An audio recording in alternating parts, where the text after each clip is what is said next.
29 માર્ચથી શરૂ થનારી માં નર્મદાની પંચકોશી પરિક્રમા, જેને મિની મહાકુંભ કહેવામાં આવી રહી છે, આ પરિક્રમા માટે ભક્તોમાં ભારે ઉત્સાહ જોવા મળી રહ્યો છે। ચૈત્ર મહિનાના શરૂ થનારી ઉત્તરવાહિની નર્મદા પરિક્રમાની તૈયારી તંત્ર દ્વારા પૂર્ણ કરી દેવામાં આવી છે। ચૈત્ર મહિનામાં શરૂ થનારી ઉત્તરવાહિની પરિક્રમા 29 માર્ચથી શરૂ થનાર છે, તેની તૈયારી હવે પૂર્ણતાના આરે છે। ત્યારે નર્મદા નદીમાં આ વખતે ઉત્તરવાહિની પરિક્રમા છે, જેને લઈને નર્મદા જિલ્લાના તંત્રએ ખાસ તૈયારીઓ કરી છે। અલગ અલગ ઘાટ પર ડોમ બનાવવામાં આવે છે, તેમજ નાવડીઓ જે રેંગણથી રામપુરા સુધી ચાલશે, એમાં 100 જેટલી નાવડીઓ ચાલશે અને શહેરાવ ઘાટથી તિલકવાડાની વચ્ચે 700 મીટર લાંબો પુલ બનીને તૈયાર થઈ ગયો છે।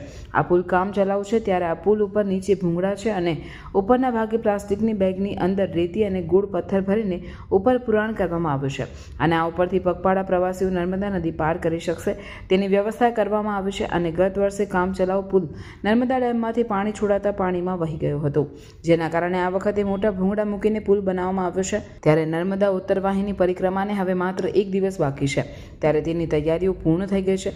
ઉત્તરવાહિની કીડી મકોડી ઘાટ શરૂ થશે, ત્યારે નર્મદા નદી કિનારે જોઈ ન જાય તે માટે બેરિકેડ પણ મૂકવામાં આવ્યા છે અને સુરક્ષાની દ્રષ્ટિએ આ બેરિકેડ મૂકવામાં આવ્યા છે। તેમજ લોકોને નર્મદા નદીમાં જવા પર પ્રતિબંધ છે, કારણ કે ખાસ કરીને શ્રદ્ધાળુ ત્યાં નદીમાં જાય તો કોઈ મોટી ઘટના ઘટવાની શક્યતા છે અને મગરનો પણ ભય છે। ઉલ્લેખનીય છે કે આ વખતે શ્રદ્ધાળુઓને સ્નાન કરવા માટે અહીંયા 4 સ્થળે ફુવારા મૂકવામાં આવશે, જેમાં ચારે બાજુથી કોર્ડન કરેલું છે, એટલે કે મહિલા પુરુષ પૂરતી સુરક્ષા સાથે નર્મદા નદીમાં સ્નાન પણ કરી શકશે। ઉત્તરવાહિની નર્મદા પરિક્રમાને લઈને આ વખતે 15 થી 20 લાખ શ્રદ્ધાળુઓ આવે તેવી શક્યતા છે। પરિક્રમા માર્ગ પર દરેક જગ્યાએ સીસીટીવી કેમેરા લગાવવામાં આવ્યા છે, સાથે નર્મદા જિલ્લા પોલીસ દ્વારા સુરક્ષા વ્યવસ્થા પણ મોટા પ્રમાણે કરવામાં આવી છે। પરિક્રમાના રૂટમાં આવતા પ્રાચીન મંદિરો, આશ્રમોના દર્શન પ્રસાદનો લાભ લે છે। પરિક્રમા વહેલી સવારથી શરૂ થાય છે અને રાત્રિ દરમિયાન પણ પદયાત્રા ભાવિકો અનુકૂળ સમયે પરિક્રમા કરી શકે છે। આ પરિક્રમા રાજાબલીમાં એટલી ફારી ફૂલી હતી કે રાજ્ય સરકાર તરફથી જેને લગ્ન ગંધીથી જોઈન્ટ થવું હોય તેને રાજ્ય સરકારનું સર્ટિફિકેટ પ્રાપ્ત કર્યું હોય તે જ કરી શકતા। આજે આ વાત ભૂલાઈ ગઈ છે અને માર્કંડ ઋષિને મા નર્મદાજીએ કહ્યું હતું, મેં નર્મદા, બાણગંગા અને સરસ્વતીના સંગમ પર જે કોઈ સ્નાન કરશે ને 71 પેઢીને મોક્ષ મળશે, એની બધી મનોકામના પૂર્ણ થશે। તમે માનો કે ન માનો, આપણે આ પરિક્રમા ચાલુ કરી 16 વર્ષ થયા, પણ જે લોકોએ ડૂબકીમાં મારતા મારતા જે સંકલ્પો કર્યા એ બધા માએ પૂરા કર્યા છે।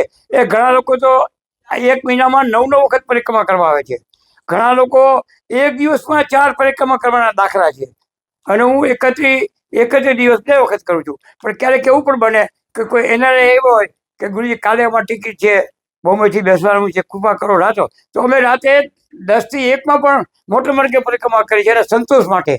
આ નર્મદાજીમાં સ્નાન ઉત્તરવાહિની વખતે 29 સ્નાન કરું છું અને દરરોજ નિયમિત 9 સ્નાન મારા નર્મદામાં થાય છે, પછી જ હું ગ્રહણ કરું છું ભોજન। ઘણા લોકો સાહેબ એટલા યુવકો છે 1 દિવસમાં 4 પરિક્રમા કરે છે, વહેલા 2 વાગે નીકળી જાય છે, એ 7 વાગે પૂરી કરે, 1 કલાક આરામ કરે, પાછા નીકળે, 2 વાગે પાછા નીકળે, પાછા 5:30 પૂરી કરી નાખે, વળી પાછા નીકળે 10 વાગે પૂરી કરે। એવા ઘણા પણ છે કે 4 વખત પરિક્રમા કરે। આખા મહિનામાં એવાય ઘણા છે कि 15 दिवस करे, ये બધું નર્મદા जी ने आदेश થાય છે।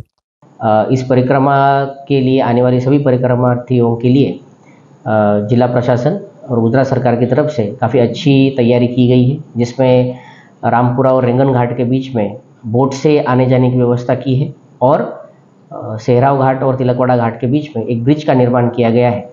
पूरे रास्ते के ऊपर बहुत अच्छे प्रमाण में लाइटिंग की व्यवस्था है, जिससे सुरक्षा व्यवस्था भी बढ़ गई है। सुरक्षा व्यवस्था को ध्यान में रखते हुए पूरे रास्ते में और जगह जगह पे सीसीटीवी का आयोजन भी है और ये सभी कंट्रोल रूम से मॉनिटर होंगे। आने वाले समय में हम कंट्रोल रूम का नंबर भी सभी के साथ शेयर करेंगे और इसके अलावा पुलिस का जो 100 नंबर के ऊपर कंट्रोल रूम के साथ संपर्क चलता है, वो भी संपर्क आप कर सकते हैं। पुलिस की तरफ से ड्रोन का भी यूज़ इस परिक्रमा के दौरान सुरक्षा व्यवस्था के लिए किया जाएगा। बंदोबस्त के बारे में अगर हम बात करेंगे तो सभी घाट के ऊपर एक डीवाईएसपी कक्षा के अधिकारी सुपरविजन में है, जिनके साथ में पीआई, पीएसआई और अन्य पुलिस कर्मचारी और होमगार्ड जीआरडी के हमारे कर्मचारी बंदोबस्त में रहेंगे।